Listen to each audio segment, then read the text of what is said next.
The morning started like any other at the Johnson Space Center in Houston.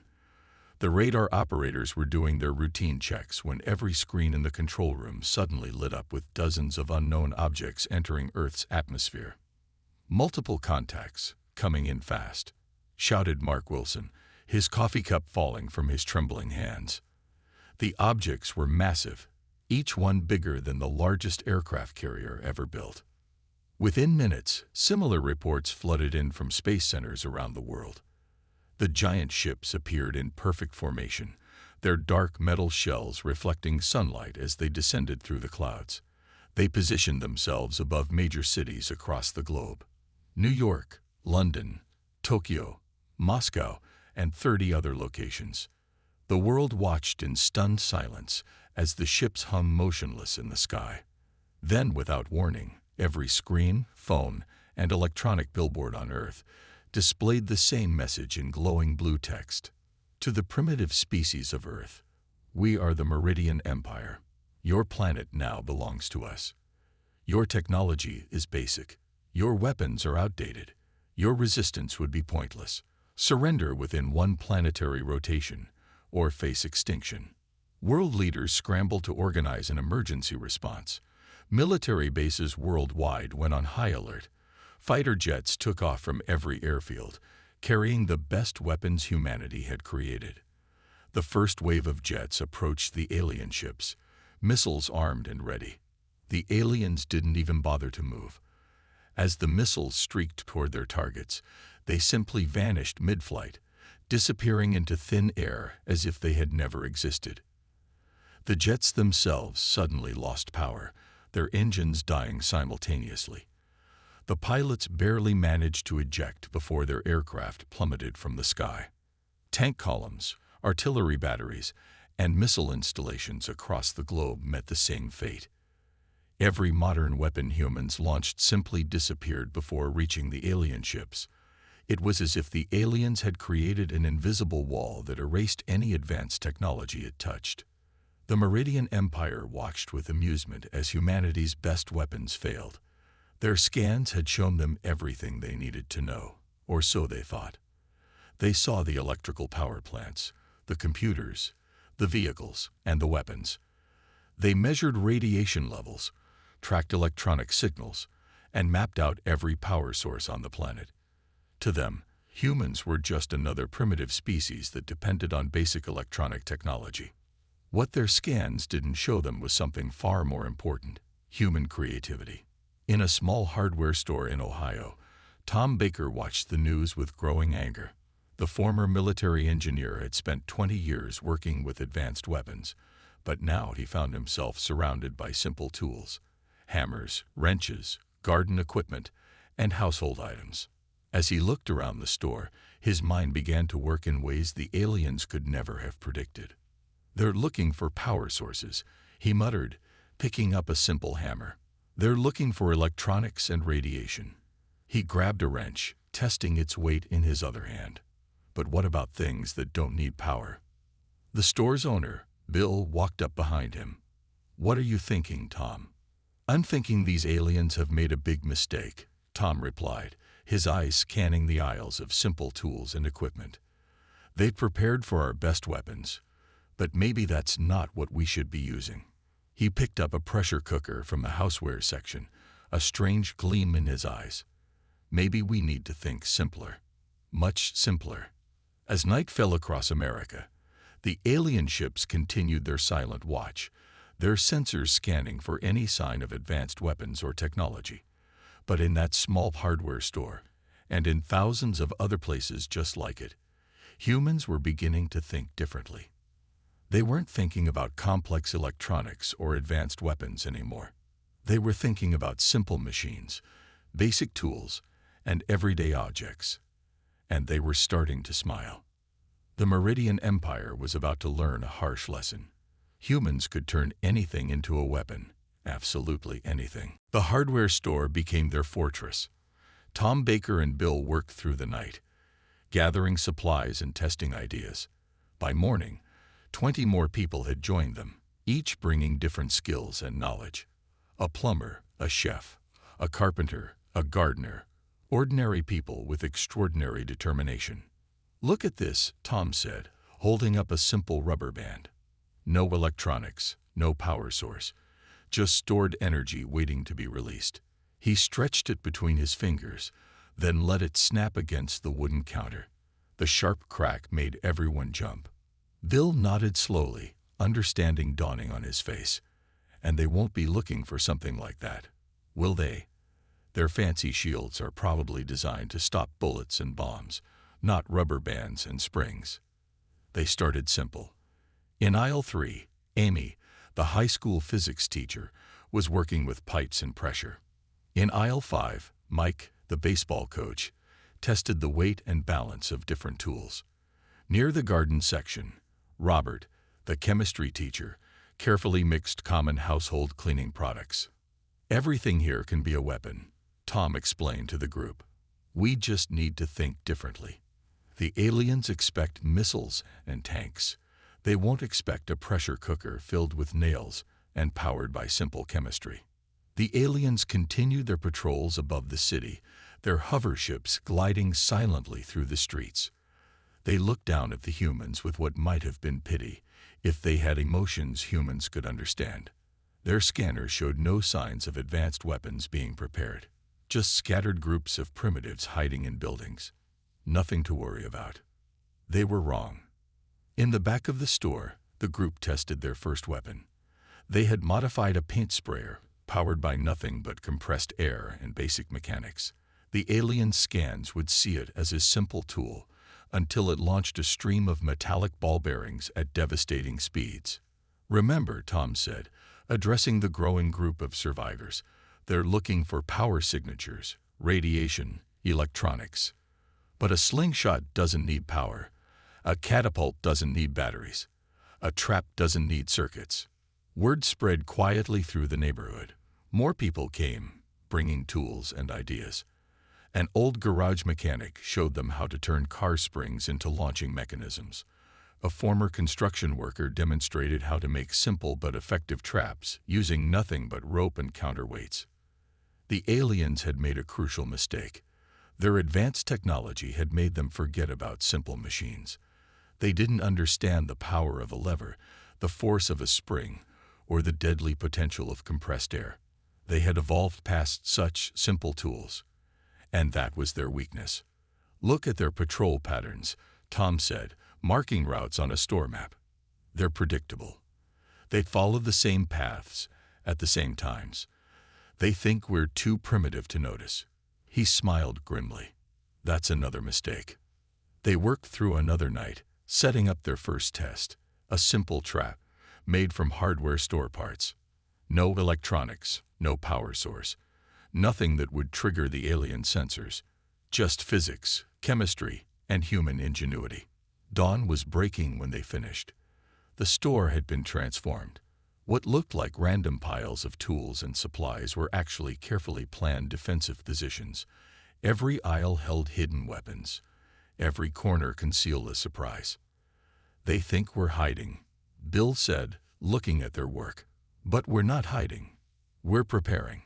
Tom nodded, watching an alien patrol ship glide past the store windows. The aliens inside didn't even glance at the seemingly harmless building. They didn't see the danger. They couldn't understand that humans had spent thousands of years perfecting simple machines and basic tools before they ever developed electronics. "Tomorrow," Tom said quietly, "we'll show them why they should have studied human history before they invaded. Sometimes the simplest weapons are the most dangerous." The group looked at their creations, deadly weapons disguised as everyday objects, and smiled. The resistance wasn't just beginning. It was about to teach the galaxy a lesson about underestimating human creativity. The first alien patrol ship they captured was a gift of pure luck. It had crashed after hitting a flock of birds, proving that even the mighty Meridian Empire couldn't control everything in Earth's skies. Tom's group reached the wreck before the alien recovery teams arrived. "Don't touch anything electronic," Tom warned as they approached the damaged ship. "But look at everything else. Look at how they move, how they protect themselves." The crashed ship revealed secrets the aliens never meant to share.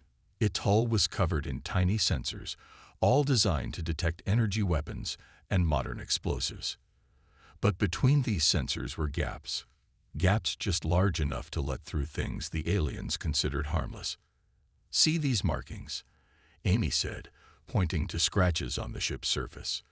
The birds that hit them left marks. Their shields didn't stop organic matter moving at high speed. Tom walked around the ship, studying every detail. They're so focused on stopping advanced weapons that they've forgotten about simple physics. Their shields are tuned to detect and stop powered projectiles, but what about unpowered ones? They worked quickly, drawing diagrams and taking measurements before the alien recovery teams could arrive. Each detail taught them something new about their enemy.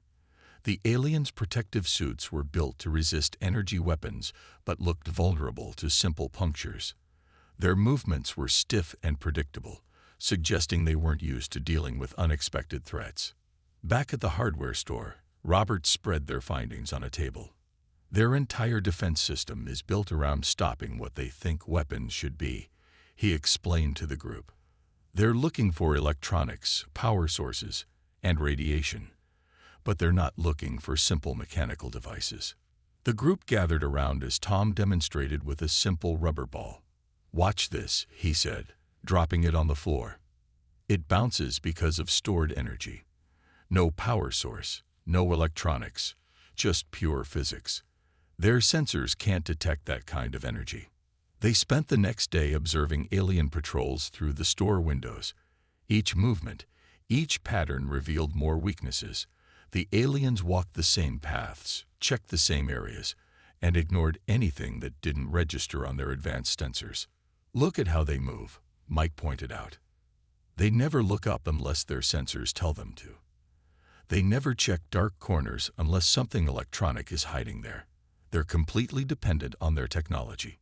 Amy brought out her notebook, filled with calculations. "Their shields have a reaction time," she explained. "They need a fraction of a second to detect and stop incoming threats, but they only react to things they recognize as weapons." The group began to understand their enemy better with each passing hour. The aliens' greatest strength, their advanced technology, had become their greatest weakness. They had forgotten the basic principles that had helped humans survive and evolve. "They've evolved past the point of understanding simple weapons," Tom said, addressing the growing resistance group. "They don't expect a species to go backwards in technology to defeat them. But that's exactly what we're going to do." Bill held up a simple slingshot he had modified. "We're not going backwards," he corrected. "We're remembering what they've forgotten. Every simple machine, every basic tool our ancestors created. They all still work. The aliens just don't respect them anymore." As night fell, the group watched another patrol pass by. The aliens inside their ships were confident, protected by shields that could stop nuclear weapons.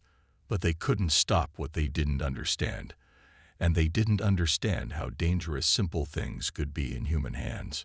"Tomorrow," Tom said, his voice quiet but firm, "we'll test everything we've learned. We'll show them that sometimes the oldest weapons are the deadliest, not because they're powerful, but because they're forgotten." The resistance members nodded, each understanding their role in the coming battle. They had learned their enemy's weaknesses. Now it was time to exploit them. The Meridian Empire was about to learn that forgetting history's lessons could be fatal. Dawn broke over the silent city streets. The alien patrol ship followed its usual route, floating 3 stories above the ground. Inside, 2 Meridian soldiers monitored their sensors with bored indifference. Nothing ever showed up on their scans, just the same primitive life signs hiding in buildings. They never saw the first attack coming. From the hardware store's roof, Tom gave the signal. Bill released a modified garage door spring, launching a simple metal ball bearing at incredible speed. No electronics, no power source. Just stored mechanical energy unleashed in an instant. The bearing punched through the ship's hull before the shields could activate. The alien sensors, designed to detect energy weapons, hadn't even registered the primitive projectile. "Now," Tom shouted. Amy and Robert launched their weapons next. Ordinary pressure cookers turned into compressed air cannons. They fired a spray of common nails, guided by simple plastic tubes. The nails tore through the ship's wounded hull like paper. The alien vessel wobbled, its systems damaged by the unexpected assault. The Meridian soldiers inside frantically checked their sensors, but they showed nothing. No energy signatures, no radiation, no electronic devices, just the impossible reality of their ship being torn apart by things they couldn't detect. Second wave, Tom commanded. Mike and 3 others used modified leaf springs from old trucks, launching a barrage of metal balls. Each impact widened the holes in the ship's hull. The aliens' advanced shields flickered uselessly, unable to stop objects they weren't programmed to recognize as weapons. The patrol ship started to spin, losing control. Its emergency signals flashed, calling for backup. But before help could arrive, Bill unleashed their final weapon, a simple catapult made from hardware store parts, launching a net weighted with heavy bolts. The net wrapped around the ship's propulsion unit. No technology, no power, just gravity and momentum doing what they had done for thousands of years. The ship crashed into the empty street below. Its hull crumpled like a tin can. "Move in," Tom ordered, "just like we planned." The resistance group surrounded the crashed ship, armed with their improvised weapons. When the alien crew tried to emerge, they found themselves facing dozens of simple but deadly devices. The Meridians froze, their advanced armor useless against the primitive threats surrounding them. "Take them," Tom said quietly. The capture was quick and clean. The aliens' protective suits, designed to stop energy weapons, couldn't prevent rope from binding them. Their advanced sensors couldn't detect the simple steel pipes that kept them contained. Word of the victory spread through hidden networks. Across the city, people who had been watching and waiting began to move. They raided hardware stores, garden centers, and tool shops. Everyone understood now. The simplest weapons were the ones the aliens couldn't stop. "Send the message," Tom told the captured aliens, knowing their translators would understand. "Tell your leaders what happened here. Tell them how their advanced ship was defeated by things they considered primitive." The aliens transmitted their message, their movements showing what might have been fear. They had never encountered a species that would use such basic weapons. Their entire military doctrine was based on fighting advanced technology with even more advanced technology. They had never prepared for an enemy that would choose to fight with simple machines and basic physics. In their command ships high above Earth, the Meridian leaders received the message with disbelief. Their sensors still showed no weapons, no power signatures, no radiation, nothing that could explain their patrol ship's defeat. But the truth was there in the wreckage. Humanity had found their weakness, and now that weakness would spread. Every hardware store, every garage, every kitchen in every home on Earth had just become an arsenal. The first victory belonged to humanity, and it was just the beginning. News of the hardware store victory spread like wildfire through hidden human networks. Cell phones might be monitored, but people still knew how to pass messages through whispers and handwritten notes. Within days, resistance groups worldwide began copying Tom's methods. In Tokyo, sushi chefs turned their knives and bamboo rolling mats into launching mechanisms. In London, cricket players discovered that their bats and balls, when modified with garage door springs, could punch through alien armor. In Rio de Janeiro, children's toy slingshots became the basis for powerful weapons that slipped right past alien sensors. The Meridian Empire faced a problem they had never encountered before. Their sensors still showed no threats, no weapons being manufactured. Yet their patrol ships were falling from the sky, taken down by objects so simple they seemed impossible. "The humans are everywhere," reported a Meridian commander to his superiors. "They're using things, common things. We can't track them. We can't stop them. Our shields don't recognize their weapons as weapons." In Moscow, mechanics used car jacks and suspension springs to create launchers that could pierce alien hulls. Australian farmers turned sheep shears and wool presses into devastating weapons. Every culture, every profession found ways to turn their everyday tools against the invaders. Tom's group had grown from 20 people to 200. The hardware store was now their command center, teaching others how to make weapons from ordinary objects. They ran classes on basic physics, showing people how to turn simple machines into deadly weapons. "See this bicycle pump?" Tom demonstrated to a group of newcomers. "Add some metal scraps and ball bearings, and it becomes a silent air gun. Their sensors can't detect compressed air." Bill walked in, carrying news from their network. Reports coming in from all over. Paris took down 3 ships using modified wine presses. A group in Kenya is using modified farming tools. "It's working, Tom. It's really working." The aliens tried to adapt. They modified their shields, tried to scan for different threats. But how could they stop humans from using rubber bands and springs? How could they detect the difference between a tool and a weapon when humans could turn anything into a weapon? "They're searching every building now," Amy reported, watching through the store windows. "But they don't know what to look for.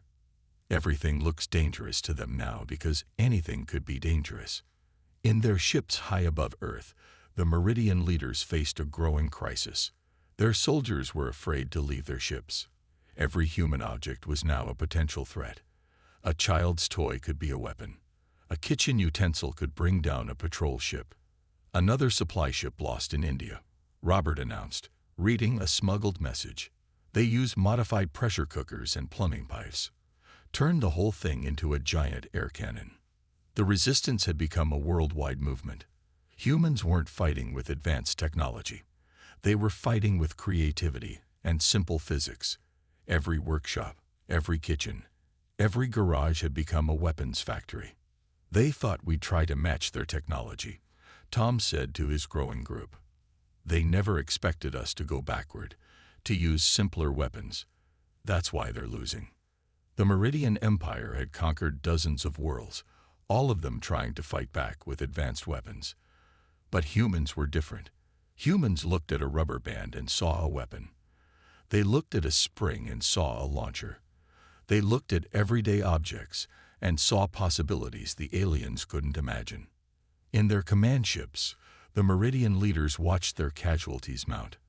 Their sensors still showed no threats, no weapons being manufactured. Just billions of humans, surrounded by billions of ordinary objects, any of which could become a weapon at any moment. The invasion was failing, not because humans were more advanced, but because they remembered what the aliens had forgotten. The simplest weapons were often the deadliest. The Meridian Empire's supreme commander stared at the latest reports in disbelief. In just 1 week, they had lost over 300 patrol ships. Their soldiers refused to leave their vessels. Their sensors, designed to detect the most advanced weapons in the galaxy, were useless against rubber bands and springs. "This is impossible," he muttered, watching another patrol ship fall from the New York sky, taken down by what appeared to be modified gym equipment. On Earth, the resistance had evolved beyond simple attacks. Humans were now coordinating across continents, sharing new weapon designs through coded messages and hand-drawn plans. Every failed alien tactic taught them more about their enemy's weaknesses. Tom's hardware store had become legendary. Resistance groups worldwide copied his methods, but also added their own innovations. A group in Canada discovered that ice picks driven by simple pulleys could pierce alien armor. Australian mechanics found that car timing belts could launch projectiles faster than alien shields could activate. "They're starting to retreat from ground patrols," Bill announced during a resistance meeting. "Their ships won't fly below 30 stories now. They're afraid of everything we have down here." The aliens tried a new strategy, hovering their massive ships high above cities to show their power. But humans had an answer for that too. Teams of construction workers used modified crane pulleys to launch their simple weapons higher than ever before. "Look at this," Amy said, pointing to a map covered in markers. "They've abandoned patrol routes in every major city. They're clustering their ships together for protection. They're afraid." The Meridian Empire had never faced an enemy like this. Their military doctrine, based on overwhelming technological superiority, was falling apart. How could they fight an enemy that turned children's toys into weapons? How could they defeat humans who saw every object as a potential tool for victory? Their command structure is breaking down, Tom observed, watching the alien ships through binoculars. Their formations are getting sloppy. They're not following their usual patterns anymore. Inside the alien fleet, panic was spreading. Soldiers demanded better protection, but their engineers couldn't design shields to stop things that their sensors couldn't detect. Officers refused orders to patrol human cities, knowing that every window could hide a deadly but undetectable weapon. Another command ship down in Berlin, Robert reported excitedly. They use modified piano wires and construction springs. The Germans are calling it Operation Music Box. The aliens' fear of human creativity grew into terror. Stories spread through their ranks about humans turning the most innocent objects into devastating weapons. A child's marble could become a hull-piercing projectile. A simple rope could tangle their most advanced propulsion systems. Their leaders are fighting each other now, Amy said, monitoring alien communications. Some want to retreat. Others want to use their biggest weapons. But they know if they do that, we'll just turn the debris into more weapons. The Meridian Empire had conquered worlds that could travel between stars. They had defeated species that could harness the power of suns. But they had never encountered a species that could look at a kitchen whisk and see a weapon. We've changed the way they think, Tom told his group. Every human object terrifies them now. They scan a civilian house and see 10,000 potential weapons, because that's exactly what they are. High above Earth, the alien command was in chaos. Their mighty empire, built on advanced technology, was being defeated by springs and pulleys. Their soldiers jumped at shadows, seeing weapons in every human tool and toy. "Send more ships," ordered one commander. "No," replied another, fear in his voice. "Haven't you realized? More ships just give them more targets, more debris to turn into weapons. Everything we do makes them stronger." The tide had turned. The Meridian Empire, conquerors of 1,000 worlds, was learning a harsh lesson. Technology wasn't always the answer.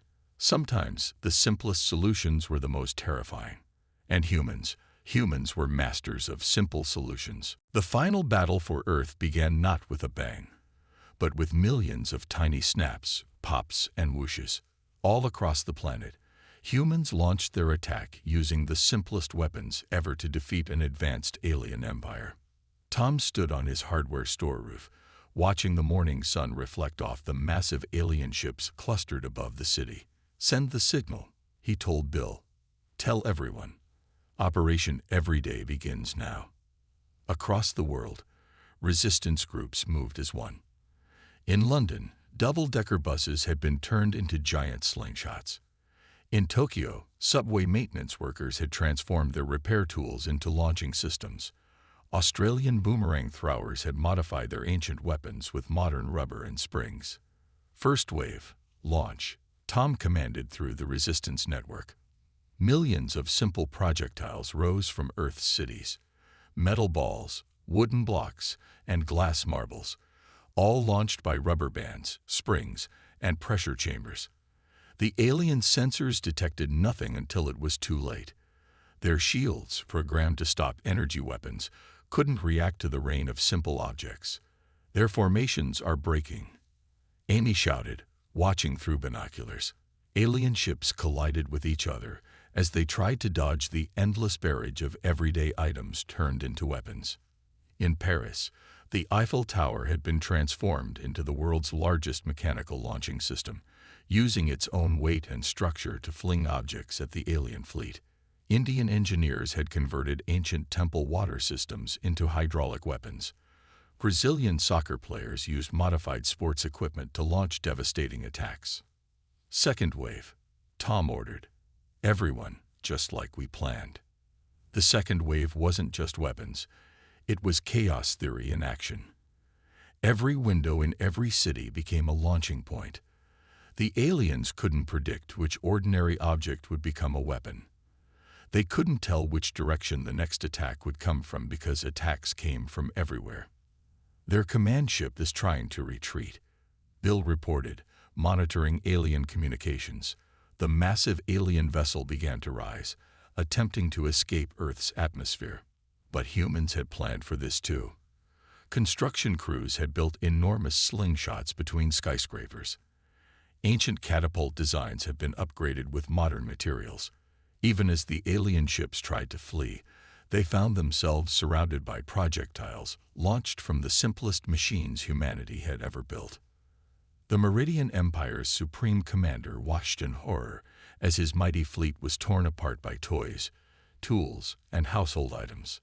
"Full retreat," he ordered. Earth is too dangerous. These humans, they turn everything into weapons." Tom smiled as he watched the alien ships scramble to escape. "Send the final message," he told Amy. "Let them know why they lost." The Resistance broadcast their message on all frequencies, using the aliens' own communication systems against them. "Remember this day. Remember how the mighty Meridian Empire was defeated not by advanced weapons, but by human creativity. Every object is a tool. Every tool is a weapon. Earth will never be yours."